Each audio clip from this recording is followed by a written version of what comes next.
Hai Sobat Joy, bersama saya Dr. Gigi Rifki Alis dari Kortugi. Nah, kali ini kita berada di Joy Dental Aesthetic Center di Demangan. Nah, ini karena kliniknya adalah estetik, kita akan melihat bagaimana alat-alatnya, pasti beda dong. Yuk kita mulai.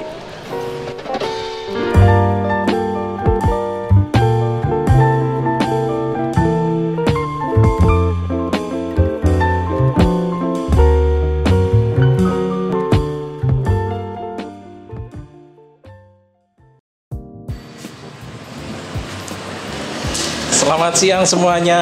Hey, halo dok. Bro. Nah, sekarang kita udah ketemu dengan Dr. Aji Tribaskara SPKG, salah satu dentis di Joy Dental Aesthetic Center. Nah, kalau kita lihat nih, Aesthetic Center memang beda ya. Jadi memang ada estetiknya gitu. Nah, kita akan kenalan dengan Dr. Aji. Halo dok. Halo. Apa kabar? Alhamdulillah baik. Makin cakep aja kayaknya ya. Tentulah. Alhamdulillah. Oke dok, ini sebagai SPKG ini perlu diterangkan dulu nih ke masyarakat. SPKG ini apaan sih? Oke, SPKG adalah spesialis konservasi gigi yang perawatannya meliputi dari perawatan gigi estetik, kemudian perawatan saluran akar, serta usaha-usaha untuk memperlama gigi itu di dalam rongga mulut. Oke, jadi kalau kita dengar istilah umumnya ya, konservasi gigi, kok sepertinya sama dengan konservasi hutan. Jadi kalau konservasi hutan itu melestarikan, berarti kan ini melestarikan gigi itu agar tetap awet di rongga mulut tanpa harus dicabut. Betul? Tanpa harus ganti gigi tiruan. Betul. Jadi adalah seperti itu. Betul. Jadi gigi yang patah, rusak dengan kondisi-kondisi tertentu yang bisa dikembalikan lagi ke dalam bentuk yang semula, maka usaha-usaha itu adalah bidang saya. Wah, luar biasa. Jadi kalau di ahli gigi ya, tukang salon gigi itu sebenarnya ada SPKKG. Apa itu, dok? Konservasi karang gigi. Jadi yang dilestarikan tuh malah karang giginya. Nah, nanti tak kasih gambar di sini bagaimana tukang gigi, salon gigi melestarikan terumbu karang giginya di mulut orang itu selama mungkin kayak gitu ya. Nah, oke, kita bicara soal estetik nih. Oke, baik. Ya, jadi Aesthetic Center ini memang segmentasi dari Joy Dental yang cabang baru ya? Ya, cabang baru, dia lebih tinggi dari premium, dia lebih estetik, harapannya akan mengcover atau memberikan pelayanan-pelayanan yang sangat premium sekali. Oke, jadi memang sudah segmentasinya sudah terfokus, yaitu pada estetik ya.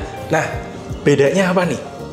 Kalau soal estetik, pasti pelayannya berbeda, pasti alat-alatnya juga berbeda juga. Nah, kita akan langsung tanya ke dokternya, kira-kira alat apa aja sih yang dipakai, dan kita harus tahu nih, karena apa?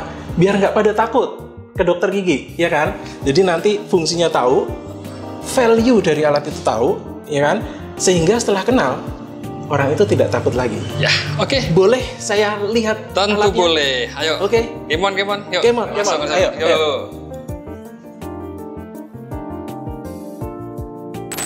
Nah, sekarang kita akan membedah beberapa alat nih, ya. Jadi harapannya nanti dengan tahu alat ini nih, masyarakat ini tidak takut. Nah, masyarakat ini biasanya takut dalam dua hal, takut sakit, takut mahal. Yep. Nah, dengan tahu nih alat-alat fungsinya apa aja, mungkin nanti, oh ternyata nggak sakit, oh ternyata ini apa yang dibayarkan oleh pasien ini dia punya value tersendiri kayak gitu. Nah, inilah yang nanti akan kita informasikan ke masyarakat. Alat pertama nih yang kayak pistol-pistolan ini, kayak apa? Pengukur suhu tapi gede banget gitu. Apa sih ini? Ya, ini adalah namanya ronsen intraoral. Intra dalam oral mulut. Berarti baik. untuk melihat keadaan pada bagian rongga gigi. Oke. Misalnya nih ada sesuatu, ada pasien datang, kemudian pasien mengeluhkan ada sakit, bengkak atau kerusakan pada bagian dalam. Kita ingin tahu penyebabnya dari mana, atau sebatas atau sejauh mana, sedalam mana gigi tersebut berlubang. Nah, untuk pengecekannya menggunakan si ronsen ini. Oke. Jadi ini adalah alat ronsen teman-teman ya. Jadi kalau kita lihat nih alat ronsennya ini ini cukup portable ya. Jadi ada kabelnya nggak sih ini? Nggak ada, semuanya portable, semuanya tidak ada kabel, sehingga ketika menggunakannya pun juga sangat fleksibel dan mudah. Oke, nah siapa nih yang menggunakan ini? Ketika ada pasien, kemudian yang mengoperasikan siapa? Biasanya ada videographer tersendiri, sehingga nanti ketika mengaplikasikannya sudah ada SOP-nya, siapa-siapanya yang sudah mengecekkannya. Oke, berarti ini adalah alat ronsen yang tersedia di klinik Joy Dental Aesthetic Center nih. Jadi artinya pasien ini berarti nggak perlu dirujuk untuk keluar dulu. Nah, betul. Gitu ya? Ya, itu mengefisienkan waktu pasien. Biasanya pasien datang kemudian ingin di ronsen, maka kita harus memberikan suatu rujukan. Pasien keluar dulu, membuat waktunya lebih lama, balik lagi, sehingga ketika ada ini di klinik, maka semua itu menjadi efisien. Nah, kadang kalau pasien ini udah dirujuk keluar nih, ya, dia nggak balik lagi. Ya. Entah itu lupa, entah itu males, entah itu udah ngerasa sembuh, dia nggak balik lagi buat perawatan. Padahal itu kan perawatan biasanya berkesinambungan gitu ya, dari awal sampai akhir, tidak bisa berhenti di tengah dan harus lanjut sampai bablas. Nah, dengan ronsen yang udah standby nih di klinik, artinya pasien ini tidak ada harus keluar dulu, kemudian setelah ronsen jadi kemudian dibawa lagi. Jadi semuanya udah ready di sini nih, gitu. Nah, jadi dalam pengoperasian ronsen ini butuh waktu berapa lama? Nggak sampai 5 menit. Jadi pasien dikondisikan dalam rebahan, kemudian kita akan memfoto atau ingin mengetahui keadaan pada gimana. Videographer menyiapkan film secara digital, kemudian diletakkan di dalam giginya, kemudian kita foto dalam 1 detik, sudah selesai. Kita sudah bisa melihat hasilnya, kita bisa menganalisis, sehingga pemeriksaan penunjang ronsen ini akan mempertegas atau memperjelas diagnosisnya. Oke, berarti ini ronsen adalah salah satu alat untuk perawatan apa berarti? Macam-macam, bisa perawatan saluran akar atau root planning atau macam-macam yang berhubungan dengan tulang dan giginya. Oke, baik. Jadi kemudian masyarakat ini ketika atau si pasien ini punya permasalahan, kemudian dia punya treatment planning tertentu dari diagnosisnya, kemudian membutuhkan ronsen, dia akan di ronsen ini. Nah, kalau kita bicara soal harga nih, nah kira-kira bisa dikasih gambaran nggak sih dengan adanya ronsen portable? Artinya pasien ini sudah include ronsen, ini kira-kira seperti apa? Nah, ronsen ini bukan suatu perawatan yang terpisah. Jadi ketika ingin mengetahui atau ingin melihat keadaan giginya, ini adalah pemeriksaan penunjang aja. Misalnya nih, perawatan saluran akar berarti sudah include dalam ronsennya, jadi tidak terpisah. Misalnya nih, kalau kok bengkak nih, bengkaknya kenapa? Kita ronsen seperti di sini, kemudian kita bisa menegaskan diagnosisnya, sehingga kita bisa mempercepat rencana perawatannya itu harus diapain. Seperti itu. Jadi ini adalah pemeriksaan penunjang untuk menegaskan diagnosisnya. Nah, berarti apakah akan ada perbedaan harga dengan menggunakan ronsen atau tidak? Atau sudah include dalam satu paket itu atau gimana? Semuanya sudah include, sehingga tidak terpisah harganya. Oh, jadi tidak terpisah harganya. Nah, untuk harga nanti masyarakat atau teman-teman itu bisa menanyakan langsung ke dokternya, karena nanti kan terkait dengan diagnosisnya, kemudian rencana perawatannya seperti apa. Nah, harga itu juga hak pasien ya, sebelum memutuskan untuk lanjut atau enggak. Itu hak pasien, tenang aja, jadi nggak usah malu untuk tanya harga gitu ya. Betul. Biasanya pun kalau seandainya kita sudah merencanakan perawatannya, kita akan menjelaskan dari harganya, rencananya, waktunya, nanti giginya diapain, sehingga di awal sebelum perawatan pasien sudah harus tahu betul akan diapain dan harganya berapa. Oke. Nah, terkait untuk pasien-pasien yang takut atau khawatir dengan melihat bentuknya yang seperti itu, yang seperti semapan apa itu ya. Nah, ini gimana sih cara Dokter Aji, ya khususnya Dokter Aji, untuk memberitahukan ke pasien agar pasien ini nggak panik? Atau mungkin kan orang kan beda-beda ya. Jadi ada yang benar-benar ketakutan duluan nih sama dokter gigi, sama alatnya pula, sama harganya, sama sakitnya, macam-macam. Nah, bagaimana cara menjelaskan nih untuk pasien-pasien yang mungkin takut dengan Oke, pada prinsipnya ini seperti layaknya foto biasa. Jadi nanti diawali dengan peletakan sebuah film di rongga mulutnya. Mungkin film itu akan sesak atau akan tidak nyaman dalam rongga mulut, tapi itu bukan sesuatu kekurangan. Yang paling penting adalah foto ini nantinya akan mengaplikasikan dalam beberapa detik aja. Jadi ada sebuah alat yang dimasukkan ke dalam rongga mulut, kemudian difoto 1 detik, kemudian sudah ada hasilnya. Cuman sekian detik aja? Sekian detik aja. Padahal kalau kita selfie bermenit-menit ya? Yes, belum berkali-kalinya, belum ininya. Jadi tenang aja, ini cuman sekian detik selesai gitu ya. Jadi termasuk anak-anak juga bisa nih? Bisa banget.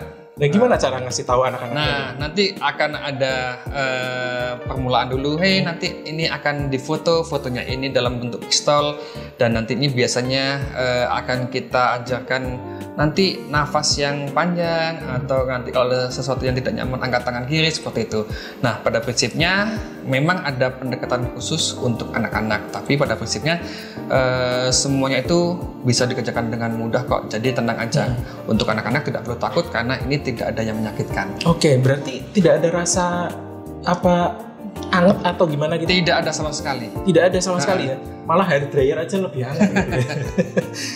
Oke, jadi nggak usah takut dengan alat ini. Ini adalah alat ronsen yang pengaplikasiannya cuma sekian detik ya, dan harganya juga nanti bisa dikonsultasikan ya. Jadi jangan takut dulu sama alatnya, jangan takut dulu sama overthinking dengan harganya, overthinking dengan nyerinya ya. Itu semua nanti bisa ditanyakan ke dokternya.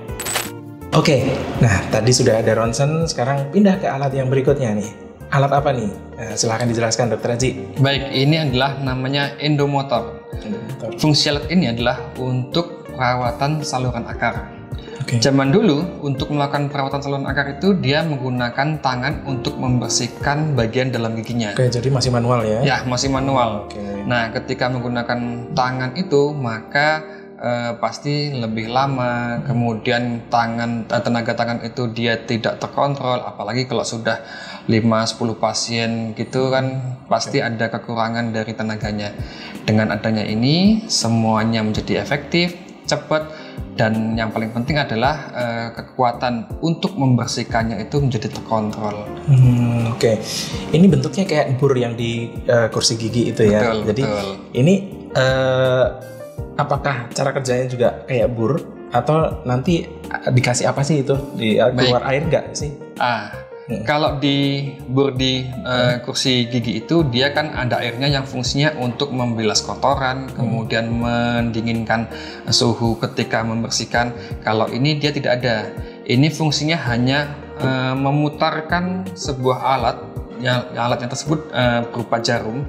Jarumnya nanti akan dipasang di bagian kepala alat ini, kemudian yang fungsinya alat jarum tersebut membersihkan semua yang tidak bagus di dalam giginya.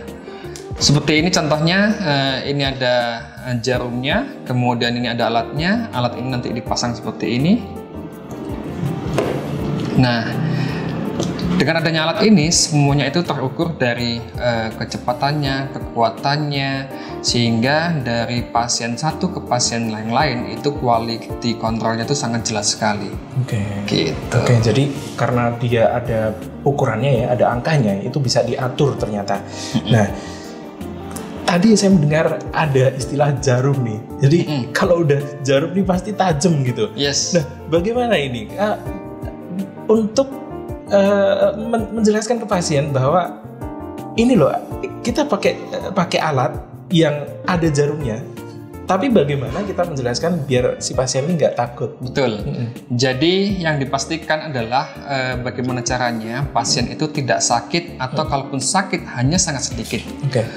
Awalnya kita harus melakukan pengecekan pada gigi tersebut, apakah dia masih vital atau masih sakit atau masih ada sensasi rangsang ketika diberikan perlakuan. Sehingga ketika kita akan memasukkan si jarum ini, maka kita harus memastikan juga bagian dalam gigi itu sudah mati atau sudah terbius dengan obat anestesi. Sehingga ketika kita membersihkan dengan memakai jarum ini, harapannya tidak sakit sama sekali. Gitu. Jadi pastinya dokter gigi akan melakukan pemeriksaan dulu sebelum memasukkan jarum ini ya. Betul. Jadi sekiranya nanti jarum ini menyebabkan rasa sakit, itu akan diantisipasi di awal. Betul. Gitu ya. Yes. Dengan cara dibius ya. Ya, bisa dibius atau dimatikan sarafnya terlebih Dimatikan sarafnya terlebih dahulu. Dan ini masuknya berarti ke giginya atau ke gusinya nih? Ke giginya. Ke giginya ya. Yes. Jadi ke saluran akar itu ya. Betul. Untuk membersihkan saluran akarnya. Oke. Jadi bukan ke gusinya ya. Jadi kalau melihat seperti ini, kok tajam banget sepertinya gitu kan. Nah, ini adalah untuk alat untuk perawatan Saluran akar. saluran akar atau PSA atau istilahnya adalah endodontik. Makanya disebutnya adalah endomotor ya. Dengan alat ini untuk lebih mempercepat tentunya dan kemudian simple ya. Jadi untuk agar tidak capek juga si dokternya ya. Untuk sangat membantu sekali ya saya rasa. Tentu ini yang paling pasti adalah cepat, efisien, kemudian terkontrol kualitinya. Kualitasnya terkontrol dari pasien satu semuanya. Oke, berarti untuk alat ini ketika ada pasien, apakah nanti akan ada opsi untuk kembali lagi ke manual atau memang sudah nanti untuk Joy Dental Aesthetic Center yang di Demangan ini sudah memakai alat yang seperti ini? Baik, sebenarnya untuk opsi itu tidak ada, tapi prosedurnya biasanya kita memulai perawatan saluran akar itu dengan yang konvensional dulu. Karena kita harus merasakan dengan tangan seberapa jauh kedalamannya, kemudian kita harus mengukur dulu ukuran dari si gigi itu. Biasanya lebih nyamannya menggunakan tangan, kemudian dilanjutkan dengan menggunakan endomotor atau mesin perawatan saluran akar ini. Oke, berarti memang ada dua tahapan ya di situ ya. Tahapan yang mana manual dulu, baru pakai mesin gitu ya. Nah, ternyata tidak ada yang mengalahkan ini ya. Alaminya ya, dari ciptaan Tuhan ini. Apa istilahnya taktilnya, perasaannya gitu ya. Tidak ada yang bisa mesin yang bisa menirukan ternyata. Nah, tapi di tahapan berikutnya setelah yang manual itu kemudian memakai alat ini yang artinya nanti akan lebih cepat, lebih efisien dan pastinya hasil dari perawatannya akan lebih tinggi lagi kan? Lebih bagus. Akurat dan semuanya ketika dengan mesin itu pasti lebih efisien. Oke, baik. Oke, jadi seperti itu ya. Ya meskipun pakai jarum ya saya rasa kalaupun yang nggak pakai mesin juga jarumnya sama-sama tajam juga saya pikir ya. Jadi ini hanya pakai mesin ya, maksudnya perkembangan teknologi yang digantikan atau dibantu dengan mesin agar lebih efisien dan efektif. Oke, nah kita akan muter-muter lagi. Ya. Oke, kita coba perkenalkan alat-alat yang lebih canggih lagi. Karena pastinya banyak sekali alat-alat dokter gigi yang canggih-canggih ya. Dokter gigi ini terkenal dengan alat yang canggih-canggih ya. Jadi nggak bisa cuma modal stetoskop aja dan kertas dan resep gitu ya. Nggak akan sembuh nanti ya. Makanya harus pakai alat-alat yang canggih-canggih. Oke, kita akan putar-putar lagi di ruangan ini ya. Kita lihat alat yang lebih canggih lagi. Oke. Kita akan lihat nih di ruangan ini kayaknya banyak sekali alat-alat yang canggih-canggih. Ini di sini ada toples ikan cupang, di sini ada TV. Oke. Nah, kita akan membahasnya di episode yang akan datang. Nah, kira-kira nanti teman-teman akan penasaran nggak ini bisa dikasih ikan cupang nggak? Ini bisa buat film, muter Netflix atau buat Zoom meeting atau enggak? Penasaran? Tunggu di episode berikutnya ya.